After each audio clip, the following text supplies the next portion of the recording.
Christmas happy Christmas అని చెబుతున్నాం కానీ హ్యాపీగా ఉన్నట్టే కనపట్లేదు. మళ్ళీ ఎప్పుడు అనొచ్చో తొందరగా ముగిస్తే అన్నం తినేసి వెళ్ళిపోదాం అన్న ఏం కాదు. వాన వచ్చినా కానీ ఏమొచ్చినా కానీ ఏది ఏమైనా కానీ మనమందరం కూడా హ్యాపీగా ఉండడానికి ప్రయత్నం చేయండి. దేవుని స్తోత్రం చెప్పండి. అందరు నవ్వుతామనండి.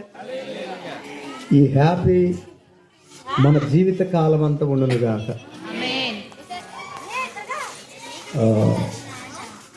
దైవజనులు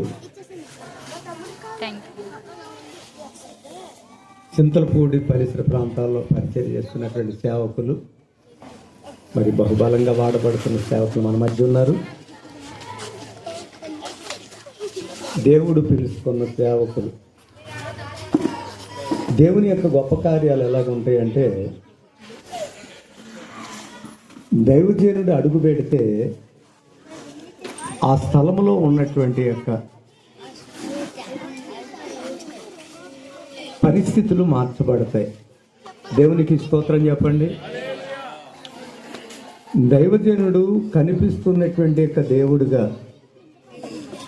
ఎవరైతే చూడగలుగుతారో వారి జీవితంలో అద్భుతాలు జరుగుతాయి. దేవునికి మహిమ కలుగును గాక. తమ సొంత పనులన్నీ కూడా మానేసి ప్రభు యొక్క పరిచర్యలో ఆయన సేవ చేస్తూ ముందుకు వెళుతూ అనేక సంఘాలు కట్టి అనేక మంది శిష్యులను తయారు చేసి ఒక ప్రత్యేకమైనటువంటి యొక్క రీతిలో మరి పరిచర్య చేస్తున్నటువంటి దైవజనులు, మరి ఏలియా గారు మన మధ్య ఉండడం మరి మనకు ఎంతో ఆశీర్వాదకరం. దేవునికి స్తోత్రం కలుగుగాక. మరి అయ్యగారి రాత్రి క్రిస్మస్ గురించి చాలా విషయాలు మాట్లాడతారు. మనం ప్రత్యేకంగా ఈ సమయాన్ని అయ్యగారికి ఇద్దాం. నాకు ఇచ్చినటువంటి ఈ సమయంలో 2 మాటలు నేను చెప్తాను. యేసు పుట్టినటువంటి యొక్క ఆ సందర్భాన్ని పురస్కరించుకొని ఈ కూడికను ఏర్పాటు చేయడం జరిగింది. దేవునికి స్తోత్రం చెప్పండి. యేసు ప్రభు పుట్టాడా, డేట్ ఎక్కడ ఉందో చూపించండి అని కొన్ని వివాదాలు జరుగుతున్నాయి బయట. ఒక దైవజనులు అన్నారు, యేసు ప్రభు వారు పుట్టిన సంగతి అట్లా ఉంచి అసలు నువ్వు పుట్టిన తేదీ నీకు తెలుసా అన్నారు. ఒక శ్రేష్టమైన సేవకులు చెప్పిన మాట ఇది. నువ్వు పుట్టినటువంటి ఒక రోజు నీకు ఎలా తెలుసు? ఎవరో చెప్తేనే తెలుసు. అంతేనా? చెప్తేనేనా లేకపోతే నీ అంతటి నీకు తెలుసా? మన డేట్ ఆఫ్ బర్త్ మనకు ఎలా తెలుసు? ఎవరో చెప్తేనే కదా. ఎవరో చెప్పింది ఎలా నమ్ముతాం అంటారు ఇంకొంతమంది. ఆయన శక పురుషుడు. ఆయన వచ్చి శకాన్ని మార్చినటువంటి వాడు. నువ్వు నేను మన జ్ఞానం ఆయన్ని తెలుసుకోవడానికి సరిపోదు అంటా నేను. ఆయన మహోన్నతుడైన దేవుడు. ఆయన చెప్పిన మాటలు చాలా విలువైనటువంటివి. ఆయన 3.5 సంవత్సరాలు పరిచర్య చేసి ప్రపంచాన్ని ఒక ప్రత్యేకమైనటువంటి ప్రేమతత్వంతో నింపారు. దేవునికి మహిమ కలుగును గాక. ఈ లోకానికి ఆయన వచ్చింది రాజ్యాలు ఏలడానికి కాదు, ఏదేదో చేయడానికి కాదు. ఆయన పుట్టుక సందర్భాన్ని దేవుని యొక్క దూతలు వచ్చి ప్రవచనాత్మకంగా వారికి తెలియపరిచారు. ఏమిటి ఆ ప్రవచనం అంటే, ఆ ప్రత్యేకమైన వార్త సంతోషకరమైనటువంటి ఒక స్వార్థమానం ఏంటంటే, ప్రజలందరికీ కలుగబోవు మహా సంతోషకరమైన సువార్తమానం. దేవునికి మహిమ కలుగునుగా. చూడండి, వాక్యాన్ని ఒక్క మాట గుర్తు చేసుకున్నాం అంతే. సమయం అయ్యగారికి ఇస్తాను నేను. లూకాసు వార్త 2వ అధ్యాయం. చూడ ఆ దేశములోనంట కొందరు గొర్రెల కాపరులు పొలములో ఉండి రాత్రి వేళ తమ మందను కాసుకొంచుండగా ప్రభుదూత వారి యొద్దకు వచ్చి నిలిచెను. ప్రభు మహిమ వారి చుట్టూ ప్రకాశించినందున వారు మిక్కిలి భయపడేది. అయితే ఆ దూత, భయపడకుడి, ఇదిగో ప్రజలందరికీ కలగబోవు మహా సంతోషకరమైన స్వార్థమానము నేను మీకు తెలియజేస్తున్నాను. దావీదు పట్టణమందు నేడు రక్షకుడు మన కొరకు పుట్టి ఉన్నాడు. ఈయన ప్రభు అయిన క్రీస్తు. దానికి ఇదే ఆనవాలు. ఒక శిశువు పొత్తిగుడ్లతో చుట్టబడి ఒక తొట్టిలో పండుకొని వినుట మీరు చూసేదని వారితో చెప్పాను. దేవునికి మహిమ కలుగునుగా. ఈ స్వార్థమానాన్ని గొర్రెల కాపర్లకు అందించారు దేవుని దూతలు. అందించి వారు వెళుతూ ఏం చేశారంటే పాటలు పాడుకుంటూ వెళ్ళిపోయారంట. దేవుని స్తోత్రం చెప్పండి. ఏమని పాటలు పాడారు వాళ్ళు?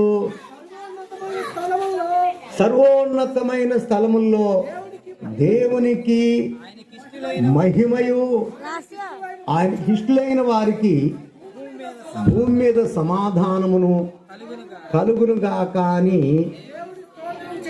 వాళ్ళు దేవుని స్తోత్రాలు చేస్తూ వెళ్ళారు. దేవుని స్తోత్రం చెప్పండి. ఒక స్వార్థమానాన్ని అందించి, ఏమిటి ఆ స్వార్థమానం అంటే ప్రజలందరికీ స్వార్థే, ప్రజలందరికీ ఒక శుభకరమైనటువంటి వార్త. భయపడొద్దు, రక్షకుడు పుట్టి ఉన్నాడు. ప్రజలందరూ భయంతో ఉన్నారు.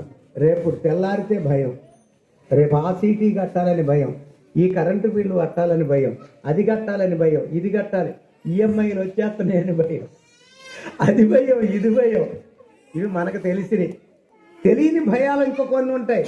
రేపు మా అబ్బాయి భవిష్యత్తు ఏంటో, మా అమ్మాయికి అసలు పెళ్ళి అయితే ఆ పెళ్లి కొడుకు ఎలాంటి వాడు, ఇట్లా చాలా చాలా భయాలు ఉంటాయి. అయితే దేవుడి రాత్రి మనందరితో మాట్లాడుతూ చెప్తున్న మాట, భయపడబడి. దేవుని స్తోత్రం చెప్పండి. జరిగేది జరిగిద్ది. భయపడి లేనిపోయిన రోగాలు తెచ్చుకుంటాం తప్పించి ఏముండదు. భయపడడం వల్ల వచ్చేటువంటి యొక్క విధానం చాలా గొప్పదండి. ఒక ఆయన అన్నాడు, పులి గొప్పదా గిలి గొప్పదా అంటే, పులి కొన్నా కూడా గిలే గొప్పదంట.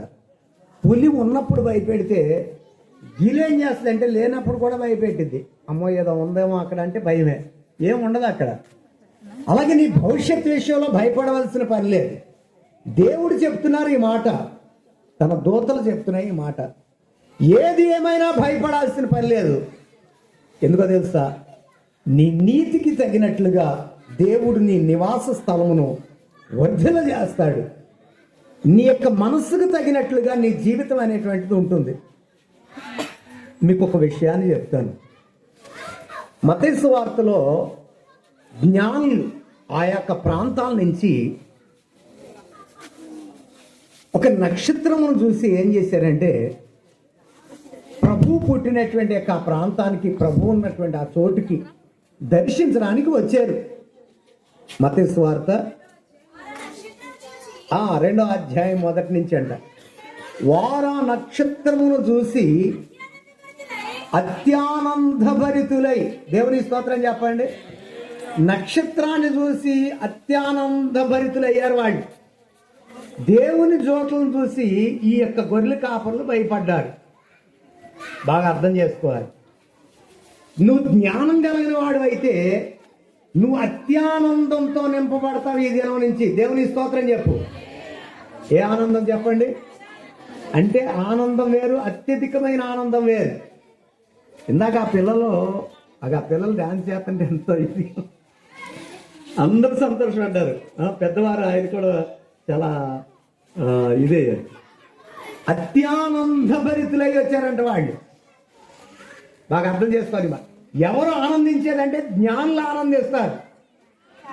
ఆనందించి ఏం చేస్తారంటే ఆయన నక్షత్రాన్ని చూసి ఇంట్లోనికి వచ్చారంట. చూడండి, అర్థం చేసుకోండి. పైన వచనాల్లో మనం కనుక చదివినట్లయితే యూదుల రాజు పుట్టినటువంటి వాడు ఎక్కడున్నాడని ఏ రోజు దగ్గరకు వెళ్తారు వాళ్ళు. వెళితే రాజు అయిన 7వ దినములందు యేసు పుట్టిన బిమ్మట తూర్పు దేశపు జ్ఞానులు యెరూషలేముకు వచ్చారు. యూదుల రాజుగా పుట్టినవాడు ఎక్కడా అని అడిగారు. చాలు. ఎవరిని అడిగారంటే ఆ రాజ్యాన్ని పరిపాలన చేస్తున్నటువంటి యొక్క హేరోద్ అనేటువంటి రాజు దగ్గరకు వచ్చేపాటికి, అరే మన ఇంట్లో ఎక్కడ పుట్టలేదు రాజు, మరి ఇప్పుడు రాజు అంటున్నారు వీళ్ళు ఏంటని చెప్పి ఆయన వాళ్ళని కూర్చోబెట్టి వాళ్ళ పక్కన చేసి ఆయన లేఖనాలు తిరగేయించాడు. ఒక గొప్ప రాజు పుట్టబోతున్నాడని లేఖనాల్లో చదివించి, మనలో పుట్టినటువంటి వాడు ఎక్కడో పుట్టాడు, మనకి యాంటీ అవుతాడని ఆయన ఒక పన్నాగం పన్ని లోపల ఒక కల్మషాన్ని పెట్టుకొని రకరకాల గలిబిలయ్యి గందరగోళం అయిపోయి 2 సంవత్సరాలు ఎన్నాళ్ళ నుంచి ఎప్పుడు పుడతారు సో అని చెప్పి వాళ్ళకు కొంత టైం అనేటువంటిది వస్తే 2 సంవత్సరాల లోపు పిల్లలను చంపించేశాడు. భయంకరమైన వధకు గురి అయింది ఆ ప్రాంతం. మీరు గమనించండి. జ్ఞానులు అత్యానంద భరితులైతే హేరోదు రాజు బాధకు గురయ్యాడు. బాగా ఆలోచన చేయాలి. దేనికో తెలుసా? అంతరంగంలో కుళ్ళు పెట్టుకున్నాడు, అంతరంగంలో ద్వేషాన్ని పెట్టుకున్నాడు, అంతరంగంలో వేరొక ఆలోచనలు పెట్టుకున్నటువంటి వ్యక్తి ఆ యొక్క విధానంలో ఒక రోగిగా మారి క్షీణించిపోయి ఇదైపోయినటువంటి పరిస్థితి కనపడింది. ఈరోజు ఈ యొక్క సెమీ క్రిస్మస్ ఆరాధనకు వచ్చినటువంటి మనమందరం కూడాను ఏ విషయంలో కలవరపడకూడదు. నువ్వు నిజంగా జ్ఞానివి కనుక అయితే, జ్ఞానులు ఎలాగైతే అత్యానంద భరితులయ్యారో, సంతోషించగలిగారో, నువ్వు సంతోషించడం నేర్చుకోవాలి. చాలా ఉంది విషయం నేను చెప్పడానికి. ఈరోజు నేను చెప్పను, కానీ మరి అయ్యగారికి సమయాన్ని ఇస్తాను. నా ప్రియబిడ్డలారా, ఈ మాటలు అర్థం చేసుకోండి. జ్ఞానులు సంతోషిస్తారు, గొర్రెల కాపర్లు భయపడతారు. కారణం ఏంటంటే వాళ్ళకి చదువు లేదు, అంత జ్ఞానం లేదు. ఈరోజు నువ్వు భయపడుతుంటే నువ్వు అర్థం చేసుకో నువ్వు ఏ క్యారెక్టర్లో ఉన్నావు. నువ్వు సంతోషిస్తే నువ్వు జ్ఞాని అవుతావు. ఈ దినం మొదలైనటువంటి సంతోషం ఈ 2025వ సంవత్సరం అంతా కూడా నువ్వు కాపాడుకోగలిగితే నీకు నిండైనటువంటి ఆరోగ్యం, నిజమైనటువంటి సంతోషం సమస్తము నీకు సంప్రాప్తం అవుతాయి. లేదు, నువ్వు ఇక చిన్న విషయాన్ని కూడా చూసి భయపడుతూ గలిబిలి కనుక అయితే ఇబ్బందే కదా. ఆలోచించేయండి. ఈరోజు వాక్యం వింటున్నటువంటి మీరందరూ కూడా ఈ శ్రమీ క్రిస్మస్కి వచ్చినటువంటి మీరందరికీ ప్రభు ఏం చెప్తున్నారంటే భయపడవద్దు అని చెప్తున్నారు. ఏం చేయకూడదు చెప్పండి? భయపడవద్దు. కారణం ఏంటంటే మీ కొరకు రక్షకుడు పుట్టి ఉన్నాడు. దేవుని స్తోత్రం చెప్పండి. మన కోసం దేవుడు తన అద్వితీయమైన కుమారుణ్ణి ఈ లోకానికి పంపించి ఉన్నాడు. ఆయన మనకు రక్షణ తెచ్చాడు, ఆయన సంతోషాన్ని తెచ్చాడు, ఆయన సమాధానాన్ని తెచ్చాడు. మన జీవితంలో ఆయన గనక నమ్మితే మనకు ఆశ్చర్యకరమైన కార్యాలు జరుగుతాయి. అంత మాత్రమే కాదు, నిత్యం మనతో ఉంటాడు ఆయన ఒక తండ్రిగా. అంత మాత్రమే కాదు, నీ జీవితంలో సమాధానం ఇస్తాడు. అంతేనా? ఇంకా ఎన్నో ఎన్నో గొప్ప కార్యాలు నీ జీవితంలో ఆయన చేయగలిగిన దేవుడు.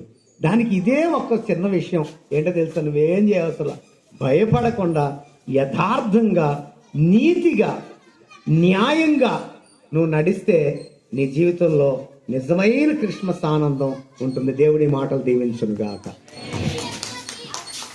రైట్. దేవునికి స్తోత్రం. వర్షం వస్తూ ఉంటే నాకు నవ్వు వచ్చింది. మీరందరూ పారిపోయి